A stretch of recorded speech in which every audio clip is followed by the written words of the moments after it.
Milton Jones, Jr.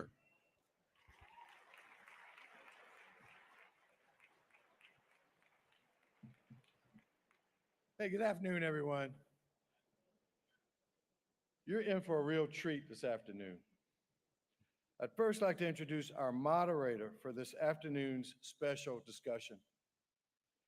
Steve Harvey is no stranger to anybody in this room. He's a well-renowned television host, producer, actor, and comedian. Among his many television credits, he currently hosts the Steve Harvey Morning Show, Family Feud, and Judge Steve Harvey.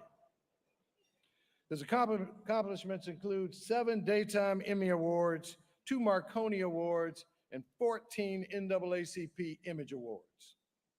He's written 4 books, including a bestseller, and he and his wife Marjorie are the founders of the Steve and Marjorie Harvey Foundation, a nonprofit organization focused on youth education. Mr. Steve Harvey.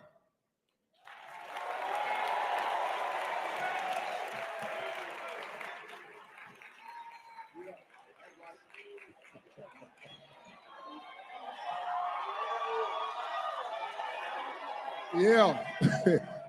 Thank y'all. That was I know y'all got your cell phones in your hand, but a round of applause would be very much appreciated.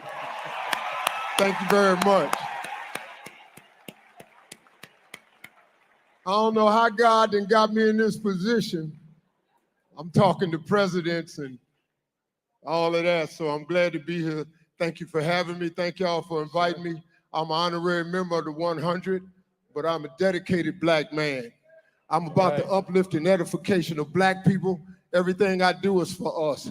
So in spite of what you may hear, that's the real truth about who I really am. So it's a great honor for me to be here. Thank you all for having me. I hope I do this right. They told me there was some kids in here, and I had to.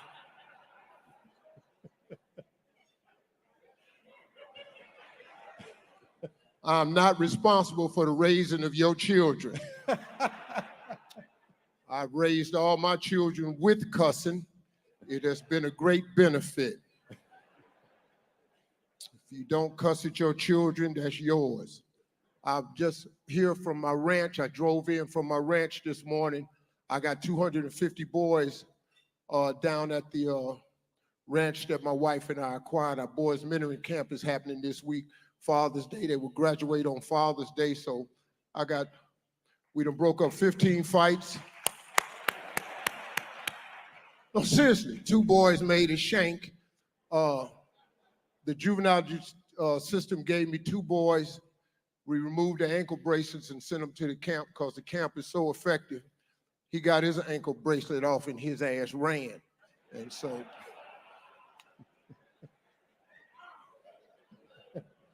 I got to go back and put his bracelet on because he don't want to stay. So I'm here, so thank you all for having me. All right. You want me to sit down, bro? Have a seat, please. Thank you, Mr. Harvey. Very much. Yeah. Let's give Steve Harvey a hand again. Yeah, thank y'all.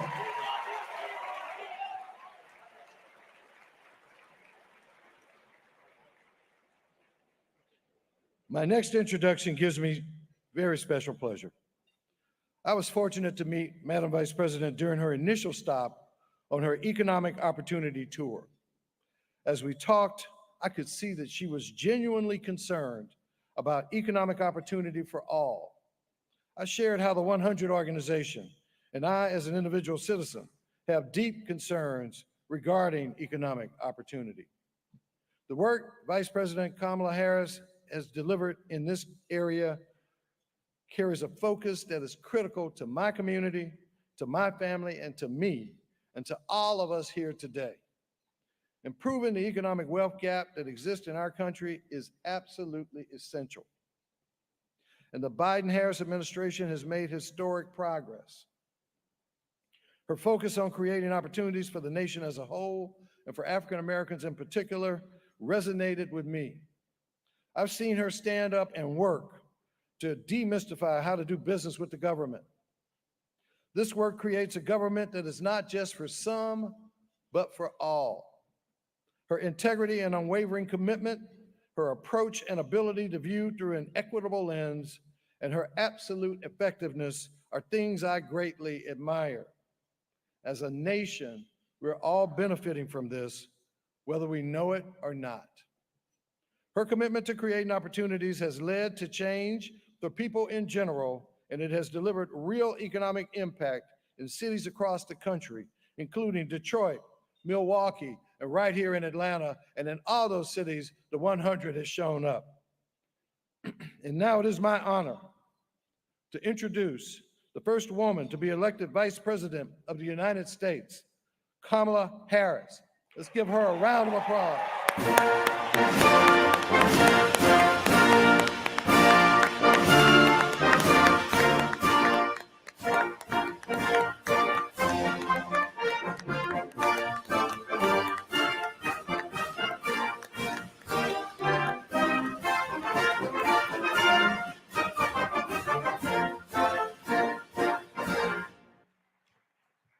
Good afternoon, everyone. Good afternoon.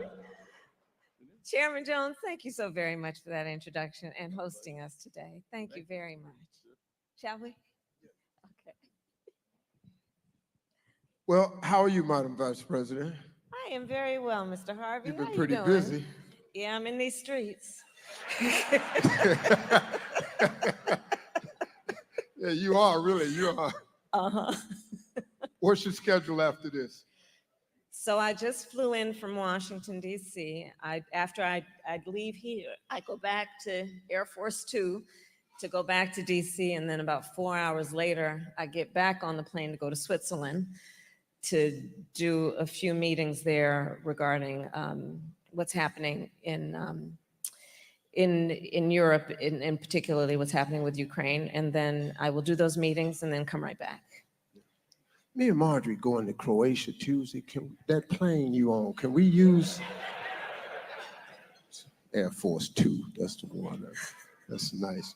Hey, listen, let's get started, because this is important information. You and I have talked about this many times before on my show, and it's a lot of things you've been doing. This past fall, you had a Fight for Our Freedoms college tour. Yeah. And you talked to over 15,000 college students to expand upon all of the urgent issues that concerned us as a people. And you've been traveling across the country doing a lot of other things. And just recently, after addressing the epidemic of gun violence and women's rights, reproductive rights, and all of this that seem to be have taken away, you've launched an economic opportunity tour. So tell us a little bit about this tour and why you launched it. So I'll start by talking about where we are right now. So this hotel, many may know, was referred to as the Hotel of Hope.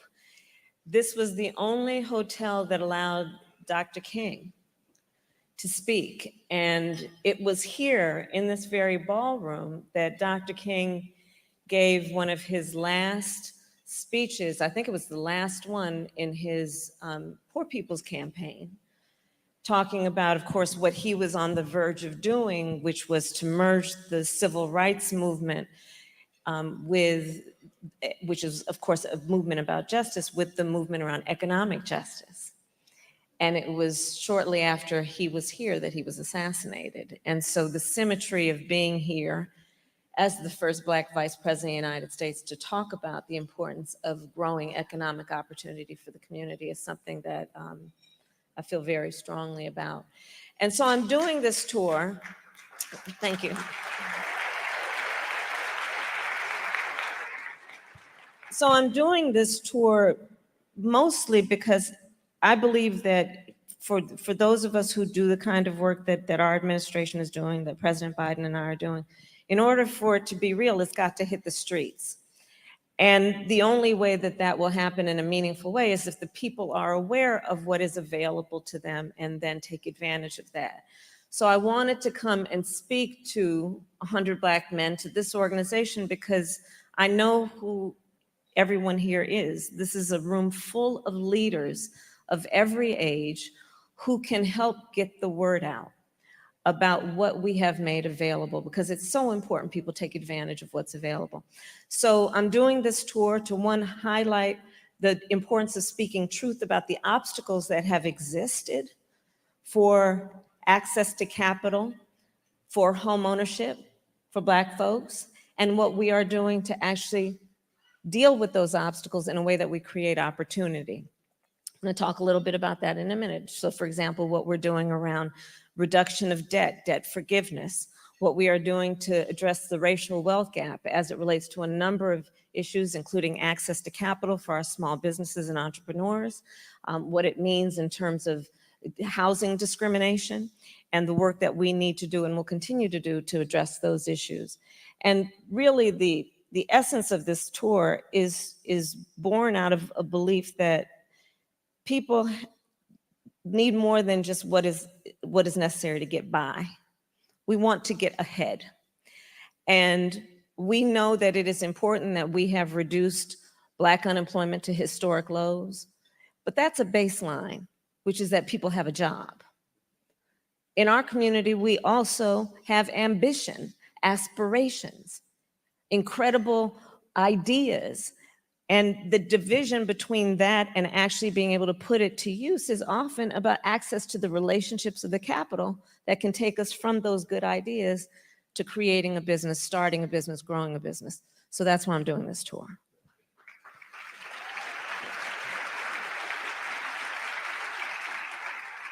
Well, let's talk about this capital for entrepreneurs and small businesses, because that's been a really important part of your mandate here as vice president. Yeah. But little do a lot of people know, you were doing this long before you even got to the White House. Mm-hmm.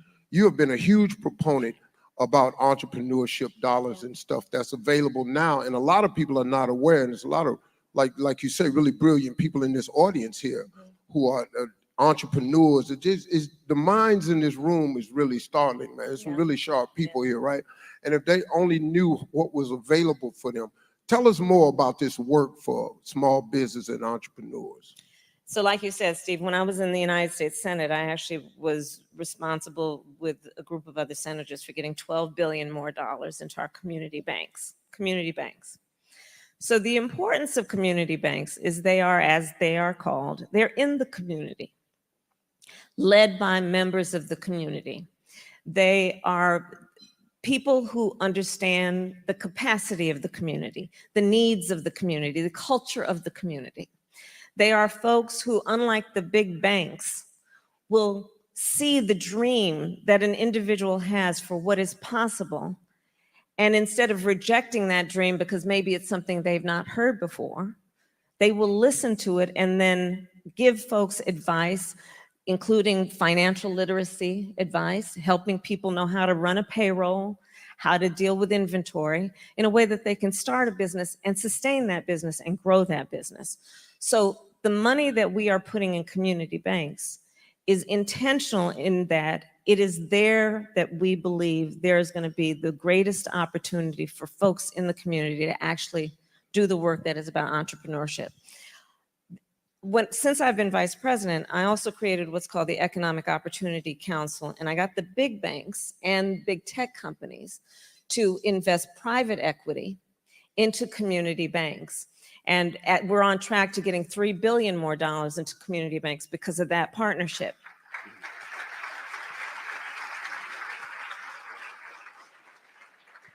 And there's a specific piece of that that's very important. You know that VCs, venture capitalists, only 2% of their investments go to Black businesses, right?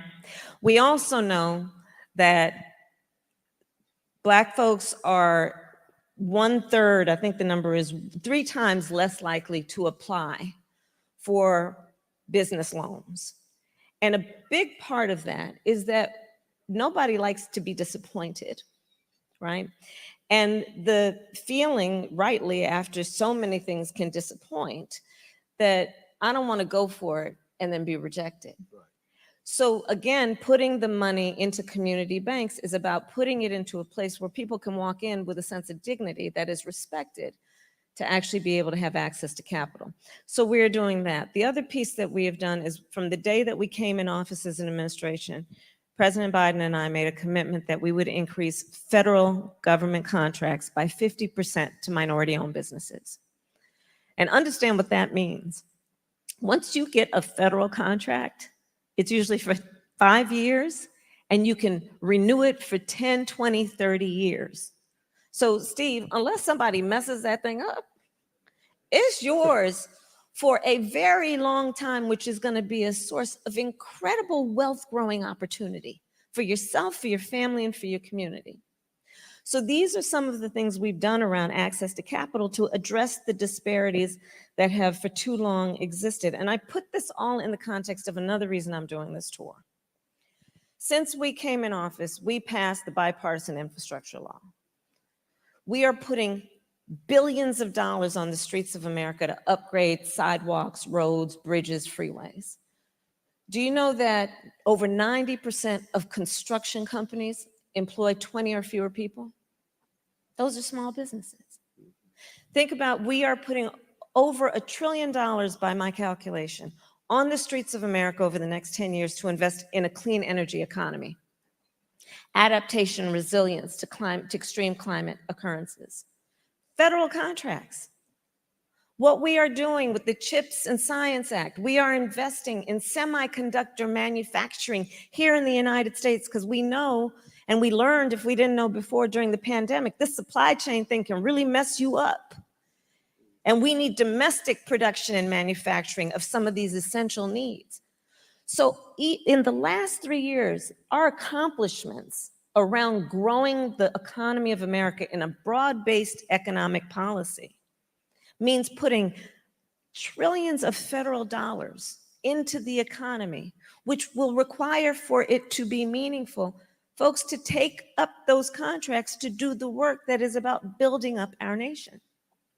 So that's part of why I'm here, is to ask everyone here, help me get out the word of what we are doing, and that the Small Business Administration, as an example, and we have representatives here, we have the Deputy Secretary of Commerce here, the Deputy Secretary of Treasury here, help get the word out about what is available, because too often, like I said, Black folks are 3 times less likely to apply for these things.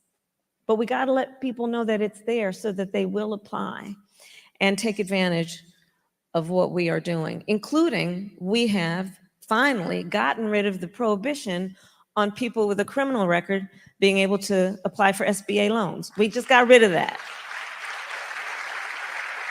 So now, for those who are formerly incarcerated or who have a conviction for a crime, that will no longer prohibit people from being eligible for small business loans. Help me get the word out. That's why I'm here. Well, that's good, because you might as well be able to get a small business loan, because you can be president too with a criminal record. So that's a nice exchange. Ain't that about it?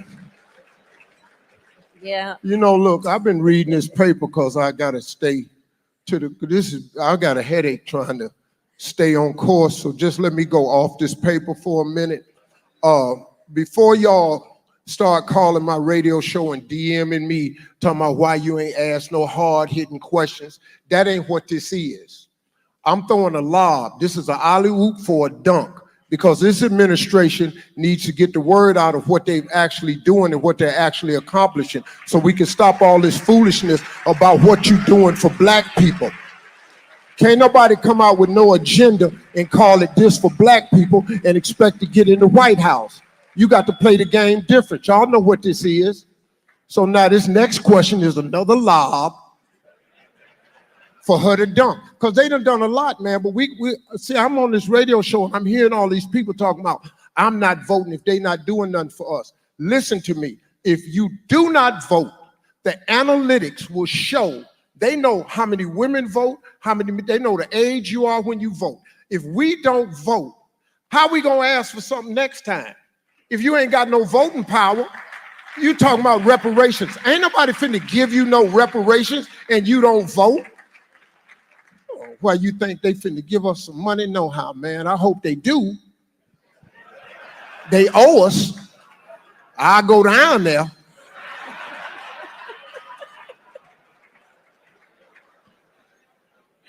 I'm sorry. Madam I know I ain't coming back next year. I already appreciate y'all having me. Madam Vice President, this is another part of this conversation because it affects us all. It's about housing. And another thing that you've been involved in over the years has been about housing, and it remains a priority for families all across the country. So talk more about the work that's being done to address the obstacles that's being presented in front of all of us as we try to gain housing. So you're right, Steve. I mean, back when I was Attorney General of California, I sued the 5 biggest banks of the country during the foreclosure crisis. And you'll remember that a lot of Black families were targeted with those promises of these loans, 0 payment down, and people ended up going bankrupt. So this is something I focused on for a long time. And here again, let's look at it through the context of obstacles and opportunities. So home ownership is probably one of the most effective and efficient and fastest ways to grow intergenerational wealth. Just think about it in this context. You own a home and then your child says, you know, Daddy, I want to go to Howard University. Yes. And you can say to your child, honey, you don't have to take out some loans to do that. I'll take some equity out of the house. Or let's say your daughter says, I want to start a small business. And you can say to your child, honey, you don't have to take out a loan. I will take some equity out of the house to give you some startup capital. Intergenerational wealth. Okay, but that's a fact. Now let's talk about other facts. Let's talk about, we don't even need to go as far back as 40 acres and a mule never happened.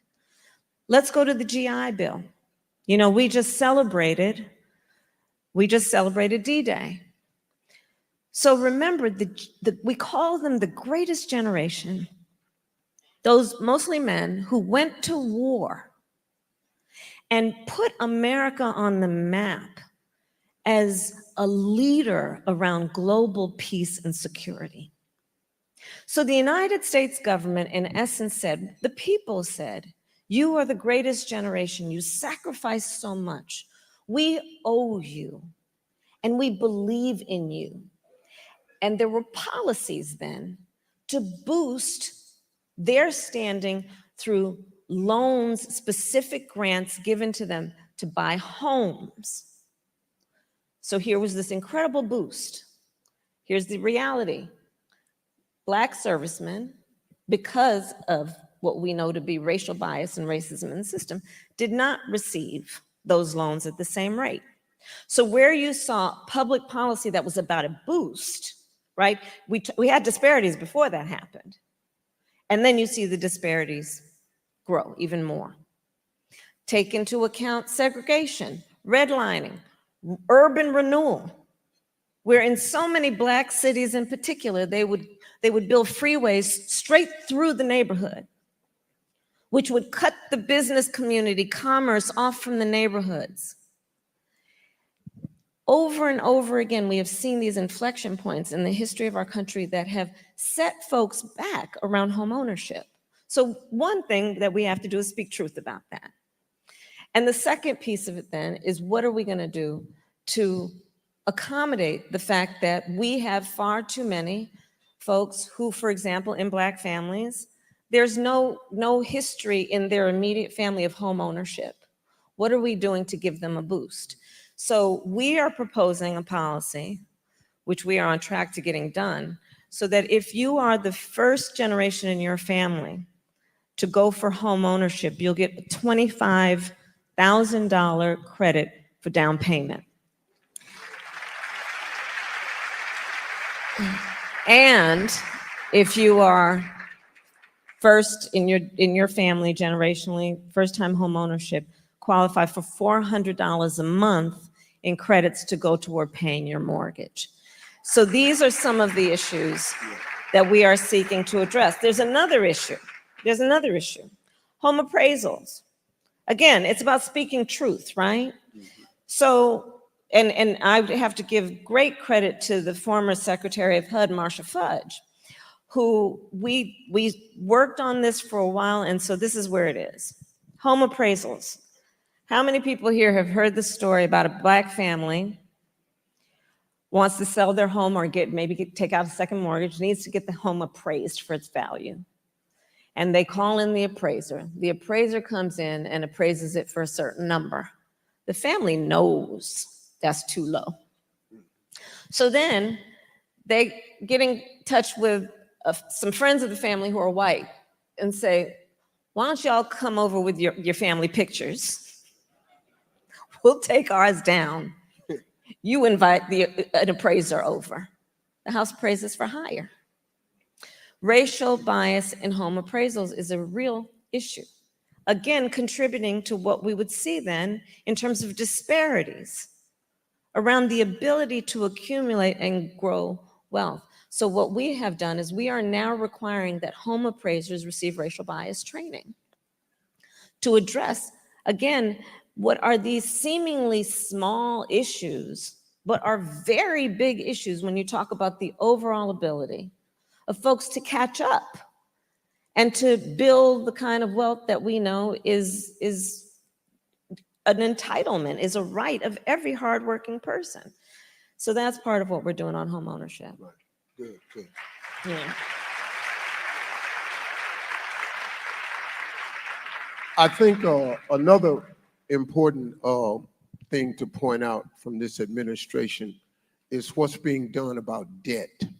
Because debt, look, I got 7 kids and all of them went to college. Yeah. And they were fortunate enough where they didn't have to deal with that, right? Right. But the average person is smothered with this debt. That's right. They struggling out here with this debt, these medical bills and all like this. Talk to us about what you all's plan has been, what the administration has done and wants to do pertaining to debt. So I'll start with student loan debt. We have now, and anybody who has received student loan debt forgiveness, please testify. Everywhere, everywhere. We have forgiven over $160 billion of student loan debt for over 5 million Americans. And I have to emphasize, that was not without a whole lot of people that did not want that to happen. We had to fight to push it through.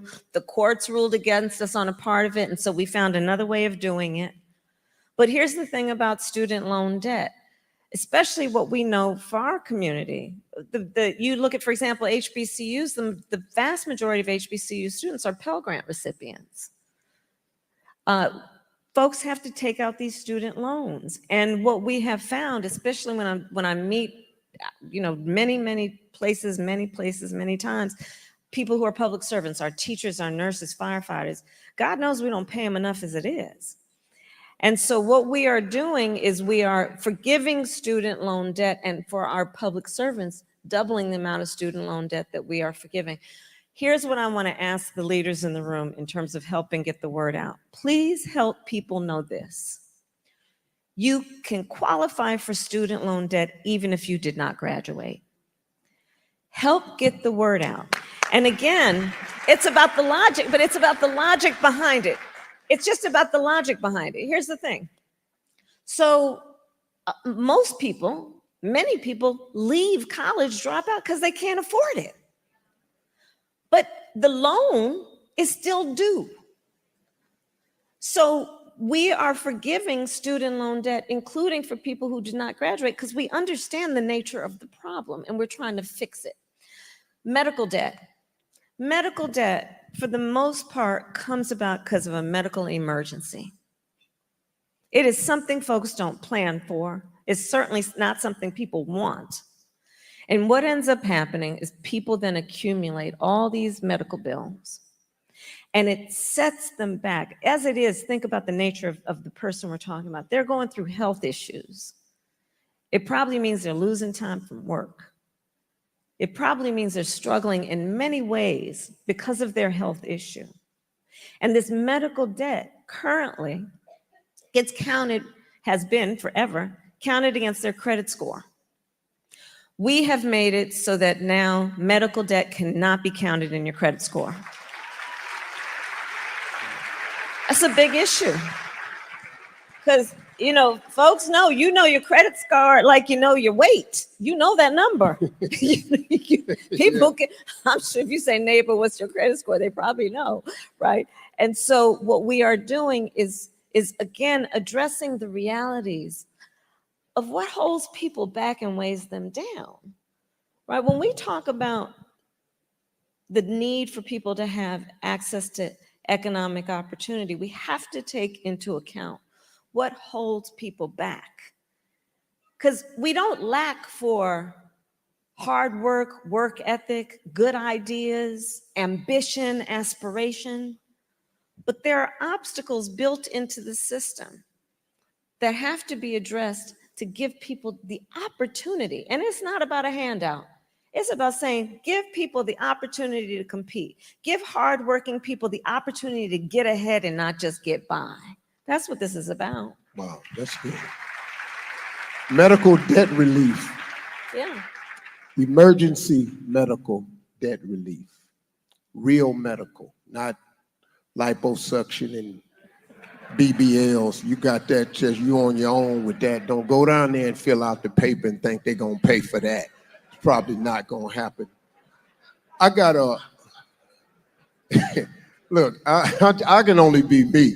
I apologize. I'm gonna give myself a round of applause because I've never sat on the stage this long with a microphone and done this little bit of talking right here. But it's actually been informative to me. I got to tell you, normally I would have interrupted you by now because I would have been bored out of my mind. No, I'm very impressed with your. You like this? Yeah, I'm very impressed. I look like Gayle King, don't I? Impressed. All I got to do is say something controversial, and I'm Gayle King up in here. Listen, I'm glad you asked me to do this, you know, because we've talked many times. And I'm so glad you've made the time to do it, Steve. Thank you. I was telling the audience I came from my ranch, and you're very aware of this, and you're gonna help me now because you introduced me one of your key people back there. Yeah. I'm in the life-saving business. I'm 40 miles up the road from Camp Grace, who's in the soul-saving business. They require that you come down there and you get saved and you get filled with the Holy Ghost. And I told that dude that ain't. I'm in the life-saving business. I'm trying to get to heaven myself. I ain't a shoe-in right now. When I get to the gate, I'm gonna have a conversation, I'm pretty sure, about some stuff I said and did. I still gamble a little bit. But I only go to Vegas as a Christian because sometimes I try to win my ties. You know, I don't want to just pay up. Oh.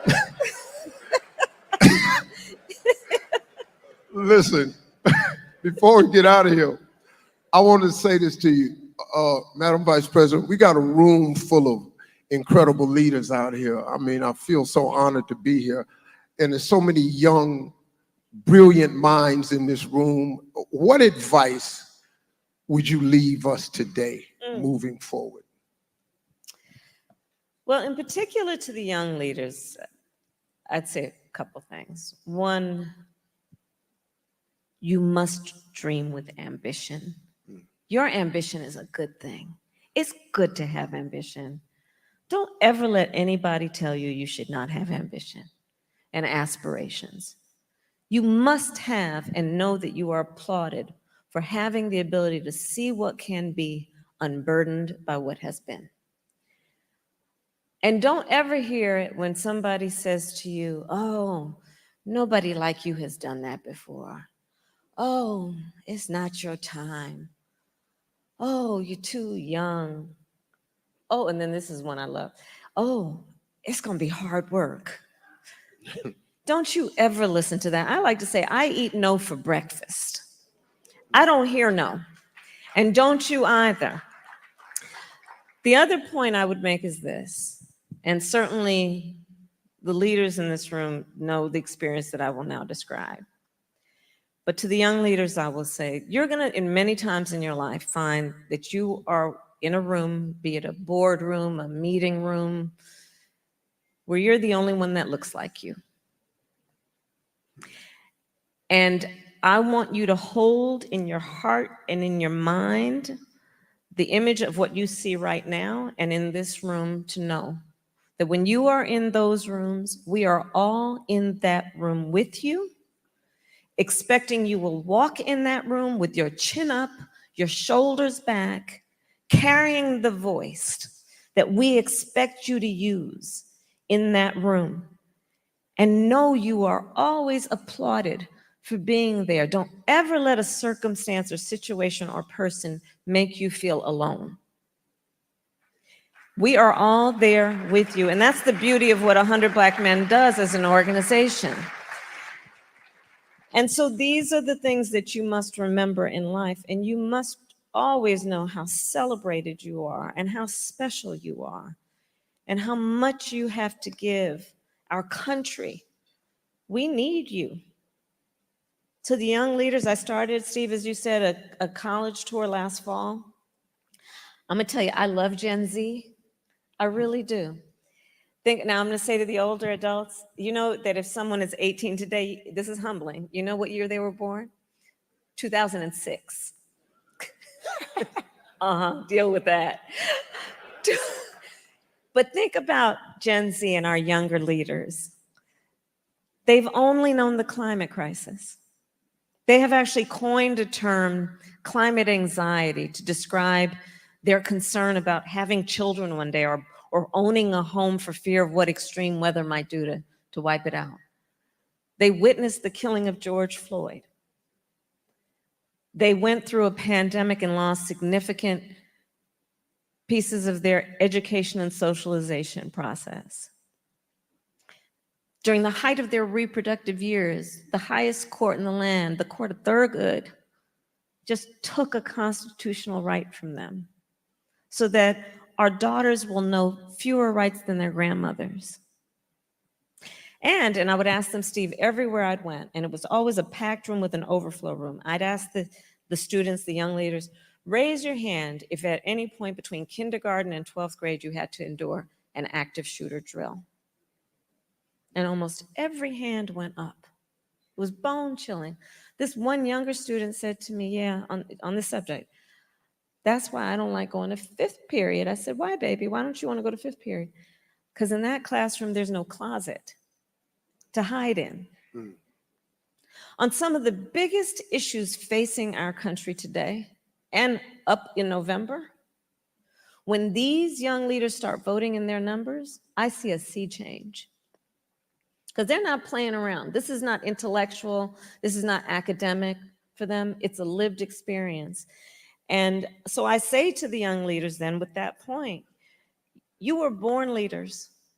And if you're in this room, it's because you have chosen to be a leader, and just keep leading because we need you. We need you.